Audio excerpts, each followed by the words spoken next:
It is with great pleasure that I introduce you all to Dr. Nicole Patton-Terry and welcome you to this session. Dr. Patton-Terry is the Olive and Manuel Bordas Professor of Education in the School of Teacher Education, Director of the Florida Center for Reading Research, and Deputy Director of the Regional Educational Lab Southeast at the Florida State University. Prior to joining FSU, she was an Associate Professor of Special Education and the founding director of the Urban Child Study Center at Georgia State University. She founded the Village at FCRR, a division that takes a collective impact approach to creating and maintaining research partnerships with diverse community stakeholders to promote reading achievement, school readiness, and school success among vulnerable children and youth. She currently serves as an associate editor for the Journal of Learning Disabilities, as a board member for the Society for the Scientific Study of Reading, and is a fellow of the American Speech Language Hearing Association. Dr. Terry earned her PhD from Northwestern University School of Communication Sciences and Disorders with a specialization in learning disabilities. She also served as a special education teacher in Evanston Public Schools in Evanston, Illinois. Her research, innovation, and engagement activities concern young learners who are vulnerable to experiencing poor language and literacy achievement in school, in particular, African American children, children growing up in poverty, and children with disabilities. Her research and scholarly activities have been supported by various organizations, including the National Institutes of Child Health and Human Development, the Institute of Education Sciences, the Annie E. Casey Foundation, and the Spencer Foundation. I have had the honor and privilege of working with Dr. Terry as a funder of her research and her new research training program at IES, and know that her talk will showcase what we know we need to do to improve reading outcomes for all learners and provide us with strategies and resources to move us further on the path to ensuring that every student can read with understanding. Please join me in welcoming Dr. Nicole Patton-Terry.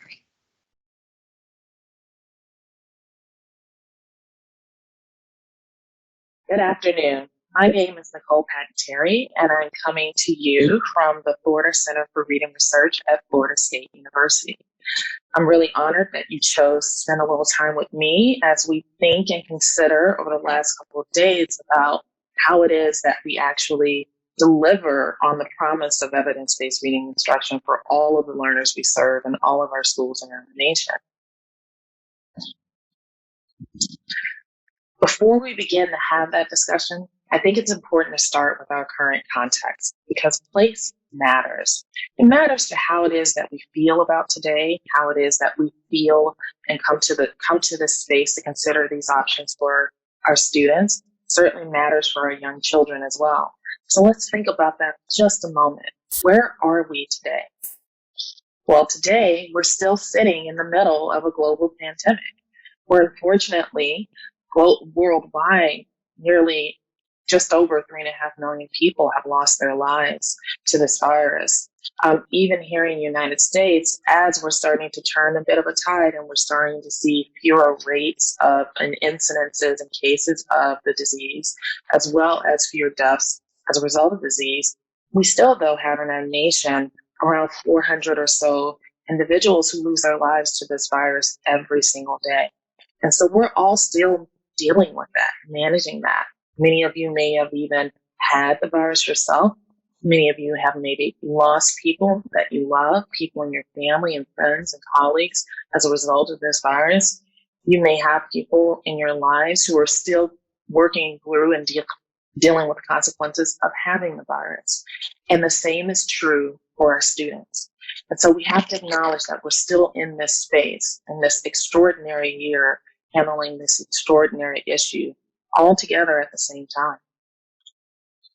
We're also in the middle of a lot of global civic unrest that's really been brought on by incidences of racism and killings of unarmed Black men and women across this nation, and it's spurred conversations that are probably long overdue about disparities that have always existed in our society, but we've yet to really deal with. And so we're all in the middle of really a national reckoning that has far-reaching implications, and we see it globally as well.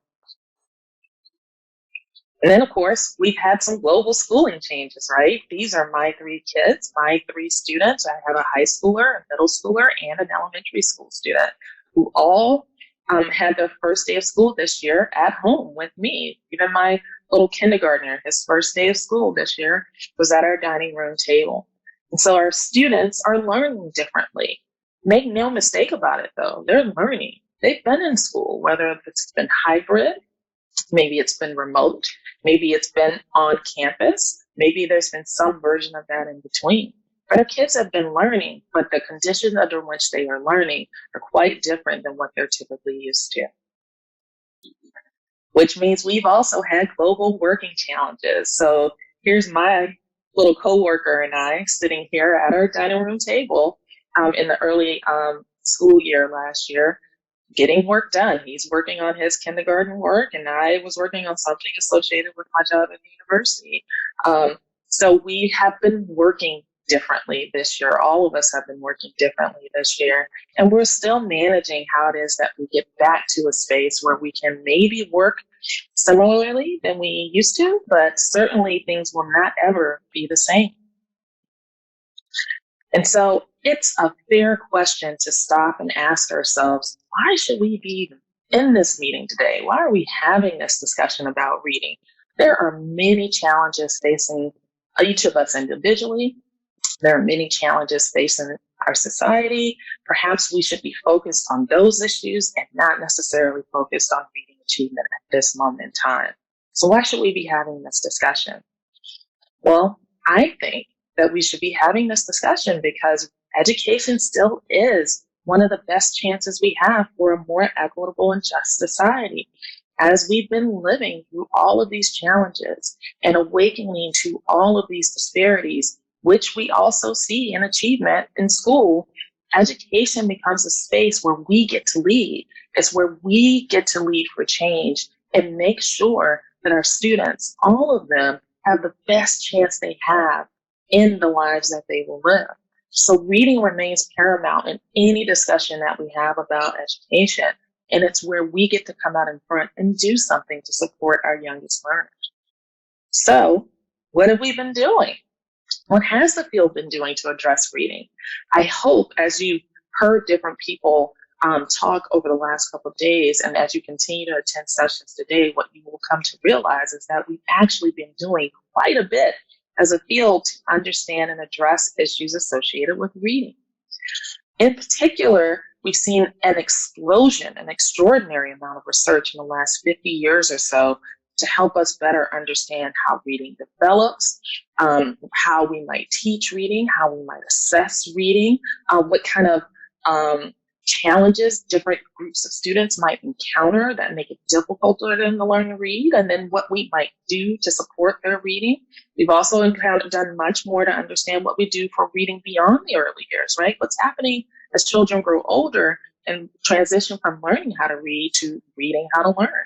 We've learned quite a bit about that. And as a result of that research, we've seen a lot of advances in how it is we might act upon that knowledge.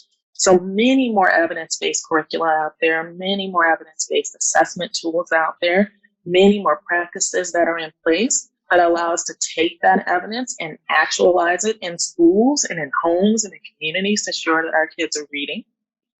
We've also seen an explosion of policies, right, that are happening at the federal and the local level that allow us to act on that evidence in a much more sustainable manner so that we can shore up structures that are necessary in our schools and in our communities to make sure that all children have equitable access to the benefits of this science, right, the benefits of this knowledge that we come to understand about reading.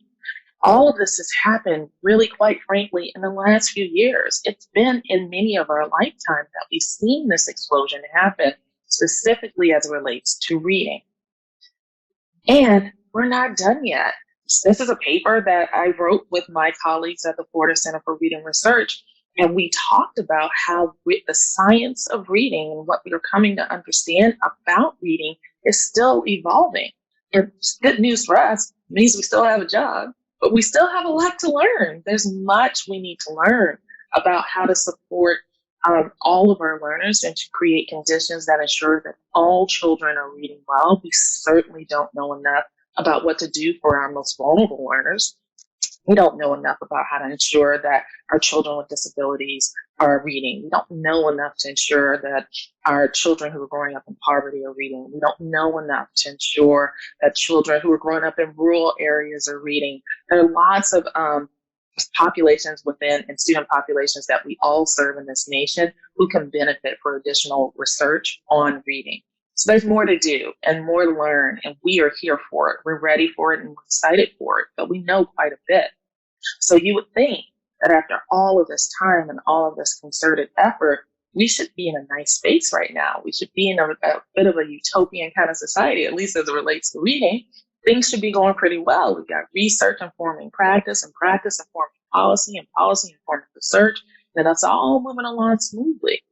But actually, what we have instead is a lot of growing public discontent. People are not happy. In fact, they're quite distressed about how it is that so many children still aren't reading so well in school.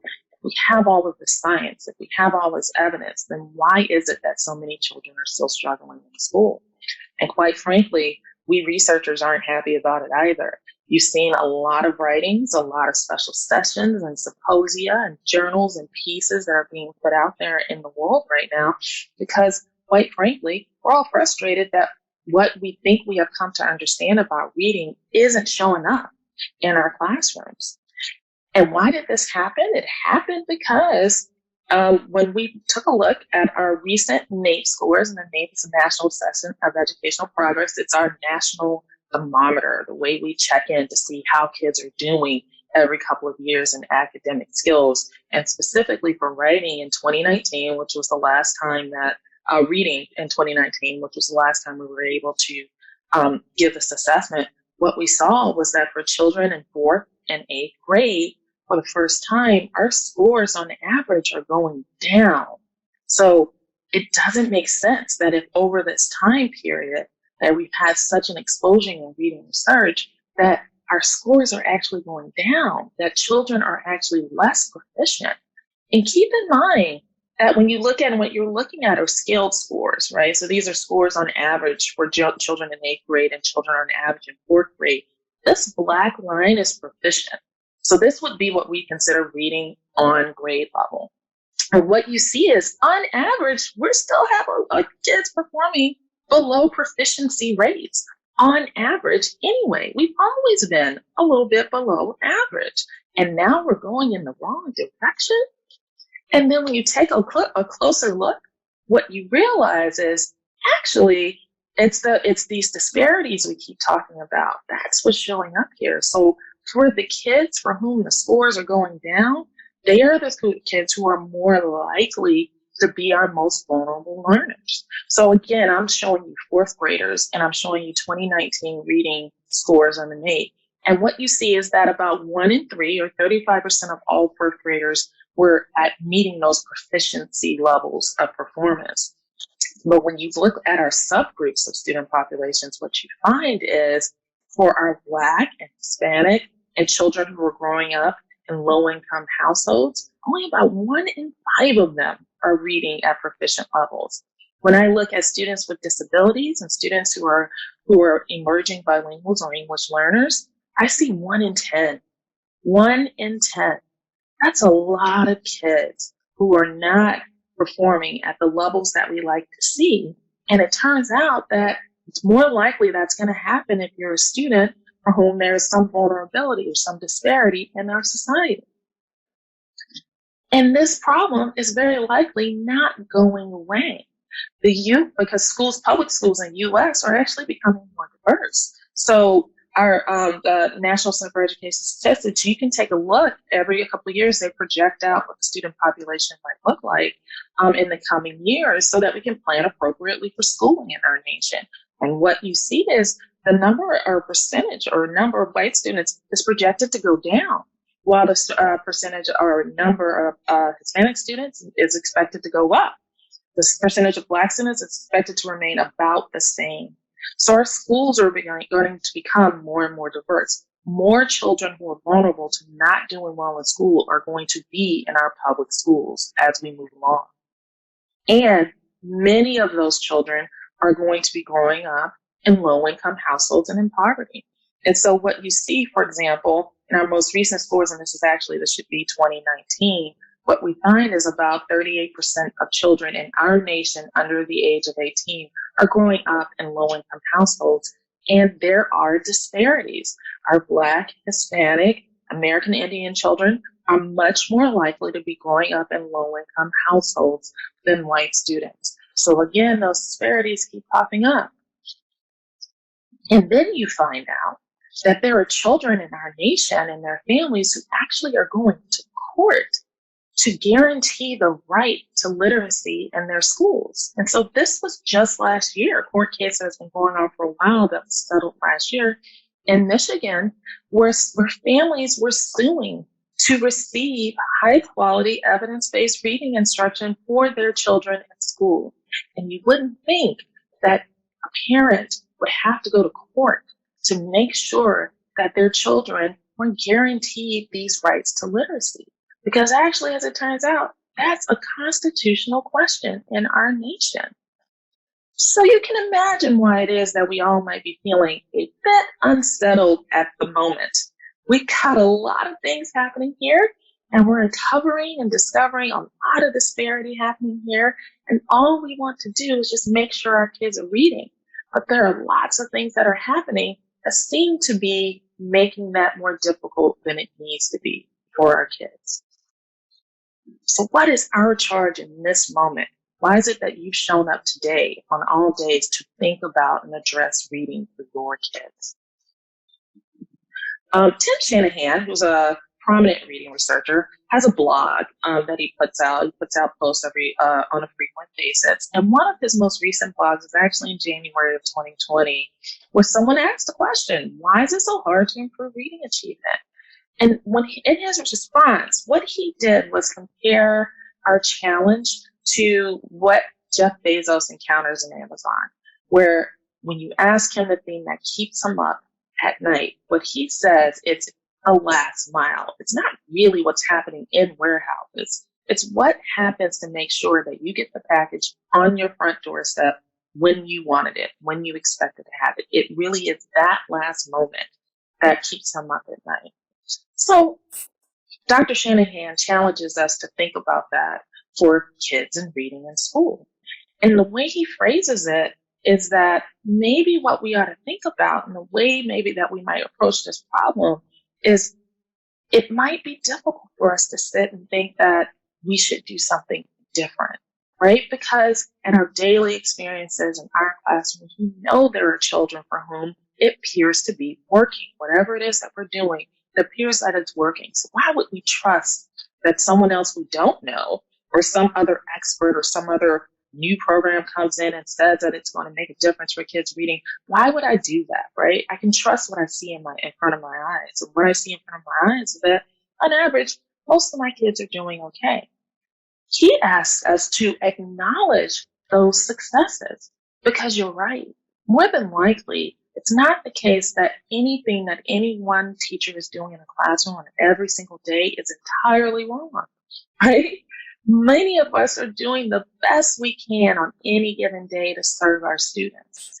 But he also asks us to think about how it is that we can do better, right? Because just like sometimes there are places for which we might want to keep a steady state, there are always places in which we can improve.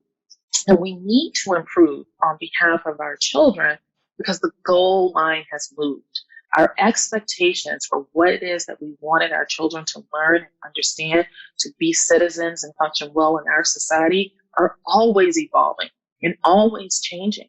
And so whatever it is that you were doing that may have been working 2 years ago, 5 years ago, 10 years ago, it's not the same anymore. That expectation for our kids are not the same as they were 2 years ago, 10 years ago, 15 years ago. It's changed. And so we've got to continuously evolve and continuously change, continuously take up new information and act upon that in our classroom to serve our students. And maybe that's our last mile problem. How it is that we get to move for having such amazing research on reading and getting that to be actualized in our schools for our kids to improve reading achievement. Maybe that's our last mile, figuring out how it is that we can work together to move beyond whatever the goalpost was, because it's changed. So how do we do that? Well, when you think about it, the problem is different for depending on where you sit in this engagement. So I think that one, if we want to move from having great reading research to having great reading practice, this problem is a problem of translating research to practice.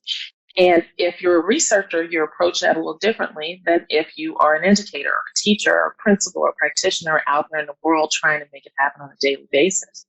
For us as researchers, I think we have three basic problems. One problem is maybe we don't know what works, right? We don't know what it is that you should be focusing on instruction to improve reading outcomes for kids. And what we tend to do when that problem happens is we do basic research and efficacy studies. We want to figure out what is something that can be changed in schools and in homes and classrooms and in communities that will make a difference to children's outcomes. And so to do that, we tend to go figure it out. We figure it out sometimes alongside practitioners, sometimes not alongside practitioners, but we go and try to figure out what matters and try to design interventions and instruction to fix it. But sometimes the problem is we know what works and we just can't get the person we made it for to use it, or we can get them to use it, but we're not seeing those scalable outcomes that we want to see, right? So I can create a great reading curriculum and I can get them to use it in a school that I work with, or even in a district I work with, but I can't get it to be used across all districts and all schools. I can't get to better third grade, fourth grade reading scores at scale. Well, those are problems that have to do with dissemination and implementation and effectiveness. It's about taking that curriculum or that strategy or whatever that tool is and using it in the real world. And in order to get that to happen, we've got to work together. It can't just happen in a university. It can't just happen in a lab space. It's got to happen out there in schools and classrooms and communities, where we have to do a better job of understanding the conditions that are necessary to allow these great evidence-based tools to be taken up and used to get the outcomes that we want. That's a real challenge for us as researchers. It's not always how we've worked before, but it's going to require us to change it up a little bit. But let's be honest, for you, I don't really care about what the problem is. The problem for you as a practitioner is, what am I going to do on Monday? You come here, you spent 2 days trying to understand what's happening for our kids, what's happening in the latest, greatest research, to make sure we can do something about it on Monday. So tell me, what do I do on Monday to make sure my kids are reading well? That's what you want to know. And what you want from me is this response. You want me to just say, in my best Olivia Pope coat and handbag, that it's handled. I just got it, and I'm going to figure it out.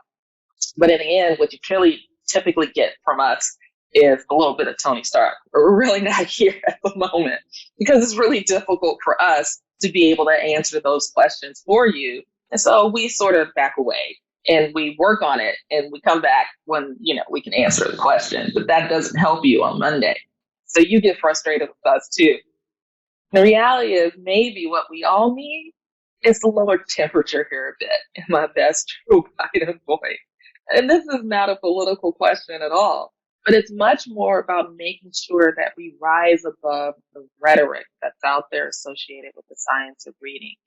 The reality is the science is always evolving. And because it's always evolving, it's really hard to get it out there to be used in the real world unless we have these constructive relationships that allow us to work with you and you to work with us to move along these outcomes for our students. And that maybe really is what we need, right?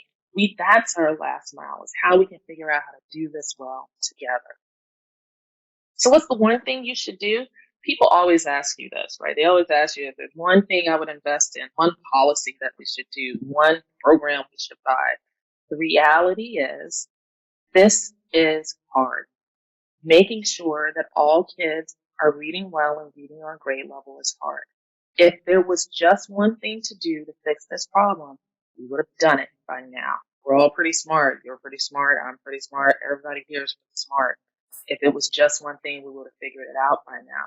That's not how reading works. There are multiple things happening all at the same time. And we've got to attend to all of these different levers if we want to see these population level outcomes for our kids. So instead of suggesting one thing, I'm going to suggest 5 things that I want you to think about. The first is take a comprehensive approach. Complex problems deserve comprehensive solutions. There are many reasons why children are not reading well in school. And if there are many reasons why it's not happening, then there are very likely multiple levers that will need to be pulled in different ways, at different times, and different combinations to ensure that all of our learners are reading on grade level. That's what it's going to take. It's hard. We have to accept that there is no silver bullet to offer you, and instead take a comprehensive approach. And we as reading researchers should care about it too, because you care about it in your schools and what you see every day. I'll give you an example. This is a map of Leon County, which is where I live in Florida. Florida State is here in Leon County, Florida. And these little icons that are difficult to see, but they're all the elementary schools in my backyard. They're all elementary schools that surround our university. And when I go look at the data that is available for my elementary schools where I live, here's what I find. I find that for these schools that have this red circle, those are the schools where greater than 50% of students are not passing the state reading test in 2019. More than 50%. 1 out of 2 kids were not passing that test. These are the schools with the black rings where more than 15% of students had individual education plans. So they were receiving services for disabilities.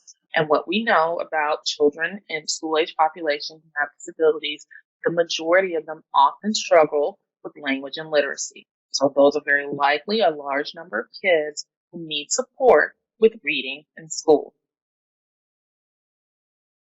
And these yellows are the schools for which greater than 50% of the students entered school not meeting benchmark on our state's kindergarten readiness assessment. So these are children for whom who are entering kindergarten who are not quite ready to benefit from high quality instruction in classrooms to learn how to read. They got an uphill battle that is a little different than kids who come to school ready.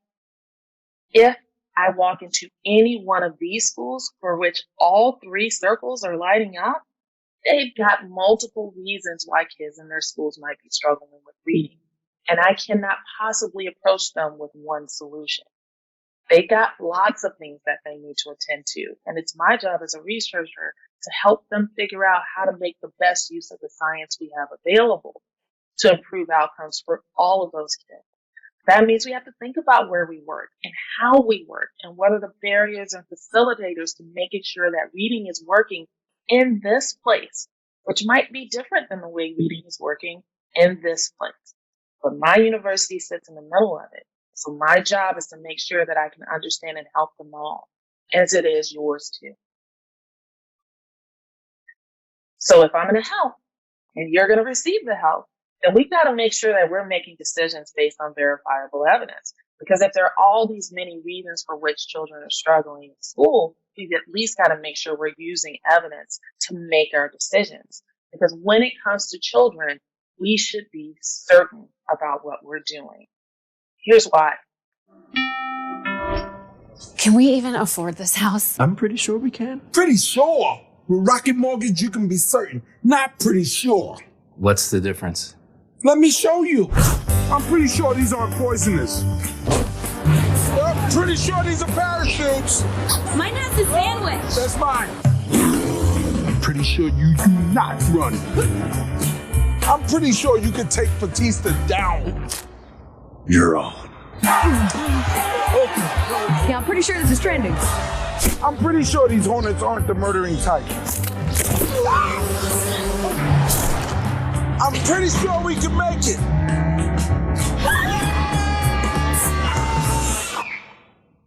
Certain is better. Let's go with certain. Good choice. When you're buying a home, Our kids deserve better than pretty sure. You, as a professional and a practitioner, deserve better than pretty sure. We should be certain, or as certain as we can be, about what it is that we are doing on a daily basis to support our young learners in helping them learn how to read. We should be certain. But here's the thing.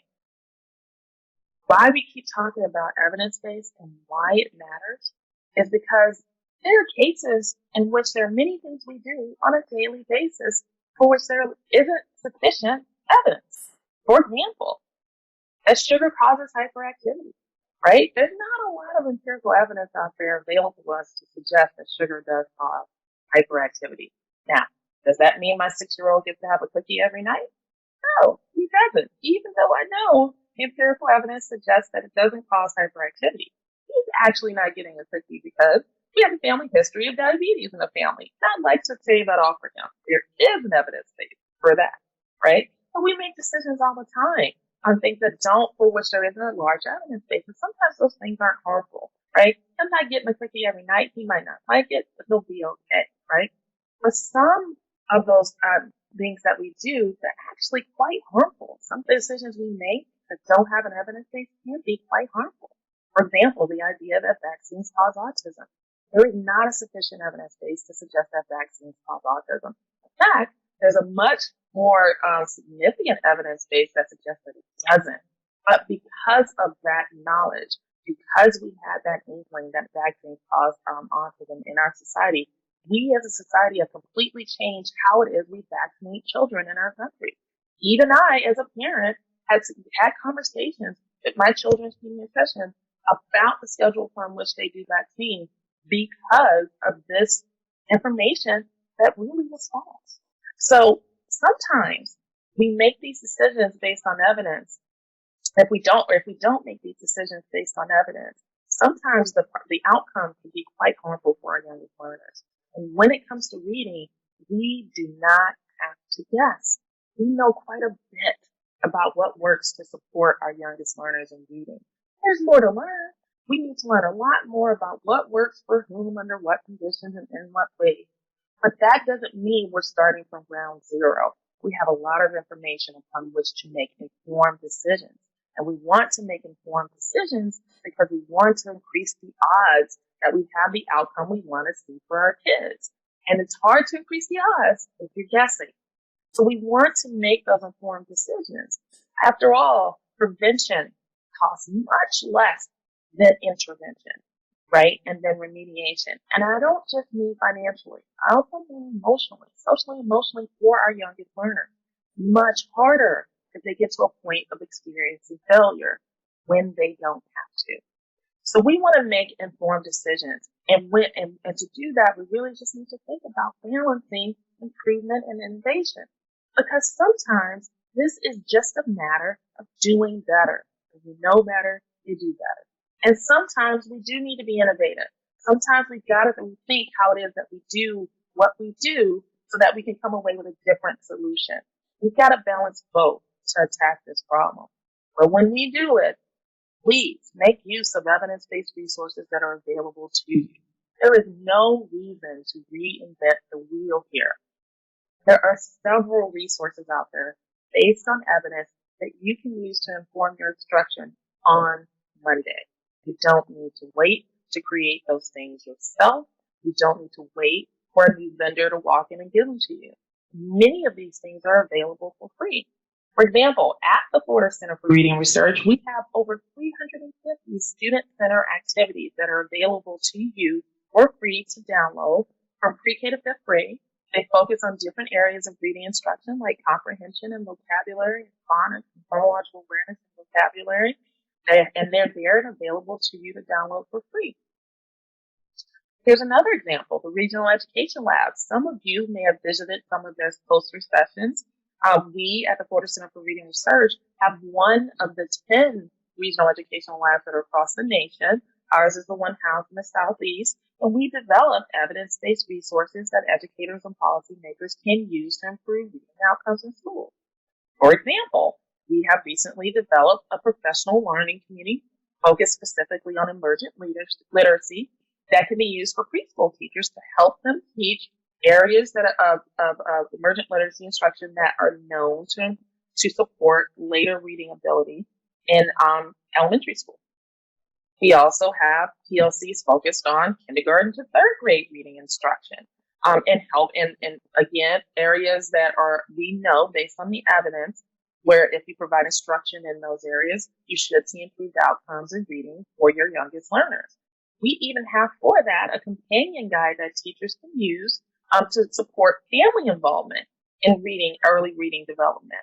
These are also available for you to download for free and use today in your schools.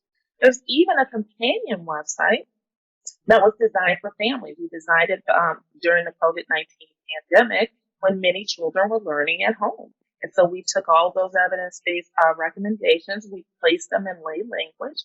We put activities there for families for free to use and download, and we even put demonstration videos there so families can see what this type of these activities might look like to support reading outcomes for their young children. Again, all available for free to you. So you don't have to guess, right? And you don't have to reinvent the wheel. You just got to find these things, right? But then there's the question, and I'm sure you're all asking, well, how in the world do I find these? How come I didn't know these things were available and they existed? What do I do? How do I get to them, right?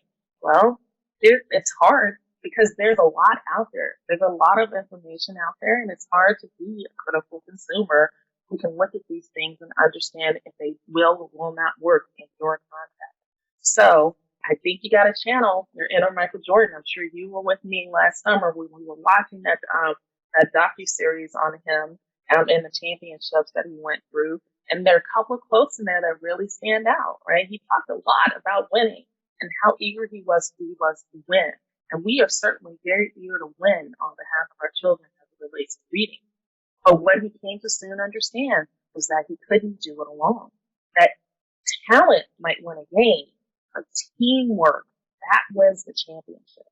You've got to resist the urge to do this all by yourself. It's not just going to happen in your classroom or in your school or even in your community or district. It's going to take all of us partnering together to move this needle on behalf of all of our children. And people talk a lot about partnership because they value it, but they don't actually use it. You've got to make use of partnership. You've got to make use of what resources are available in your local context and around you to make sure that we're doing the best that we can on behalf of our students. Even we do it. We are talking a lot about translating the science of reading, and we're talking a lot about how we have to do that as a team. You've seen the research that I've shown you, a couple of snapshots of these papers, and what you see is there are multiple authors here. And these authors are diverse. They represent different strengths and weaknesses, different disciplines, different abilities that they bring to the table. But what we recognize is that we're no way we're going to be able to get this science out to you if we can't figure out how to do it together. And so that's what we've got to do. But when you do it, when you work together, you've got to think about who's at the table, especially because we know that all of these challenges that are happening, they're disproportionately more likely to impact the most vulnerable amongst us. And so you've got to be asking hard questions about whether or not all those voices are represented and at the table as we not only do our research, but as we also enact it in our schools and buildings. We come up with policies and practices all the time. If we don't design them and implement them in ways that actually matter and make a difference to those we're trying to serve, we will very likely diminish the impact that we are going to have. So make no mistake about it. This is an equity conversation. You've got to make sure that everyone's there at the table. That's how you actually use partnership as a tool. And so I leave you with our fifth proposition on the table. We must insist, we must all insist that all of our children can learn. Yes, there are many reasons why children aren't reading well in school. Yes, many of our children encounter several challenges along the pathway to reading well in school. Many of those challenges exist in the school building. Many of those challenges exist outside of the school building. But quite frankly, it doesn't matter. All of our children are brilliant. They're not broken. So let's not treat them like they're a problem to be fixed.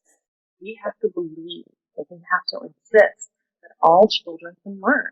We have to believe and insist that we can make that happen. That we have within us and amongst us the tools and the resources and the will to make it happen. If we decide to accept that responsibility. And if we believe that all children will learn and can learn, then they will. And this reading problem that we have will diminish. So thank you so much. I hope I've given you information and things that you can use to chew on, something maybe that you can do on Monday to drive your school and your context and your classroom in such a direction that improves reading outcomes for kids. Please feel free to email me or contact me if you have any questions or concerns. We have our website and our Twitter feeds and all the different ways that you can get in touch with us. So let's not let this be the end of a conversation. Let's let it be the beginning of a conversation. Thank you so much. All right. So thank you, Nicole. I knew it was going to be a great talk, and so it was always great to hear you, right, and hear all the work you're doing. So I'm going to start out with a question. For those of you all in the audience, we have a chat function, so please go ahead and put your questions in the chat, and I'll read them out just in case folks don't see them and try to manage them. But so many questions I want to ask, but I'm going to start with, I think, maybe one of the harder ones, which is the slide that you put which talks about the fact that we have this intersectionality problem, right? That we have schools where we have kids who although 100% agree all kids can learn, but we do have school situations where schools are trying to deal with students who come to school with very disparate backgrounds. And you've given us lots of evidence and lots of resources to think about. How do you start to navigate that problem? I'm going to guess it has to do with partnership, but anyway, I'd love to hear your thoughts on that, because that must be one of the most complicated problems that any researcher or any school district is going to face, or school. Thank you. And of course, thanks for asking the hardest question first. Why not just jump off? Just go right for it. Go for it, right?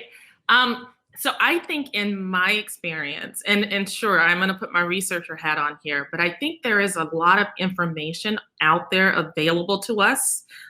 You might think about it, or some of you might think about it as need sensing. Some people think about it as needs assessment, or even it's a matter of looking at your screening data, instructional data that's available to you. Maybe it's actually looking at data that's available out there in your community. There's lots of data that's available in any community that can tell you about the conditions in which children are learning, both inside and outside of school building. What happens often is we just don't ever connect the dots, right? We tend to want to answer a very small question, like, let's figure out how to do reading instruction on Monday in our classroom, as though reading instruction exists in a bubble, right? Whether or not, no matter what program you choose, whether or not it gets implemented well in your classroom has a lot to do with whether or not you have teachers who are capable of implementing on Monday, or maybe they need some additional support to implement. Maybe it's something new for them. Maybe it's something they've done for a very long time, but they have new kids who are showing up. Your population in your school building has changed. Suddenly you've moved from a population that perhaps doesn't have a lot of English learners, and now maybe you have many more English learners. So what you've always been doing will look differently now, right? So I think there's a need to be curious and a need to think in a very sort of introspective way about the big picture in order to answer this tiny question. And it doesn't mean you stop, right? That's the one thing I've learned over many years is we have the luxury of thinking when we're outside of schools, right? But when you are in a school building and you're working with a principal or a superintendent or a teacher on that day, they don't have time to sit and pontificate with you around all the possibilities, right? They gotta go, and they've got to go really fast, and that's what we want. We certainly want them to be moving, and so I also think part of that is deciding how to put structures in place that allow people to support. We lost you. I don't know what happened. Oh, all right, so you were in the middle of this really great thought, and now it's gone. But we only have like 2 or 3 more minutes. So can I just turn it back to you? Are there other comments or reactions or things you want to make sure that our audience gets to hear about? I'll put it, I think it is important, and I hope what you walk away with is, because there's a wealth of information here, right? And I hope you keep coming back to it and thinking through how it is you might make use of this information. Like any good professional development, as a teacher, I used to be a special education teacher. I would go and participate, and then I'd get my folder, and take it back to my classroom, and it sit on my shelf with all the other lovely professional development that I attended. And I hope this talk has gotten you curious. I hope this whole couple of days has gotten you curious and makes you want to keep coming back and keep thinking about and keep considering how it is you might make use of this information. And when you do, I encourage you to do it together. Do it in concert with others, because I really do think we can get further if we figure out how to do this work together. I 100% agree. And thank you, Nicole, for emphasizing the doing it together, because that's the only way we can do it, right? I mean, our kids need all of our support, and we need to work together to make sure that we're not running into each other as we're trying to support and help our kids. That's right. We've all got strengths to bring to the table here. Absolutely. Every one of us. So we should be using all of them. That's absolutely right. And equity is absolutely the goal. And I love that slide. So awesome. All right. So I think we're good, and we're sorry to have lost you, Nicole, but hey, this is the world you came back. I know, right? Seriously. So good. So thank you all for attending. I hope you enjoyed Nicole's talk. I certainly did. And I'm looking forward to the chance so we can all be together in the same room as opposed to in this virtual space, and continue talking about this really important issue. So with that, Melissa, do you have any words of wisdom for the rest of us as you're managing where people go next? No, actually, I thank you everyone for joining us and hope you enjoy the rest of the sessions today. Great. Thank you so much. Take good care. Bye now. Bye. Bye.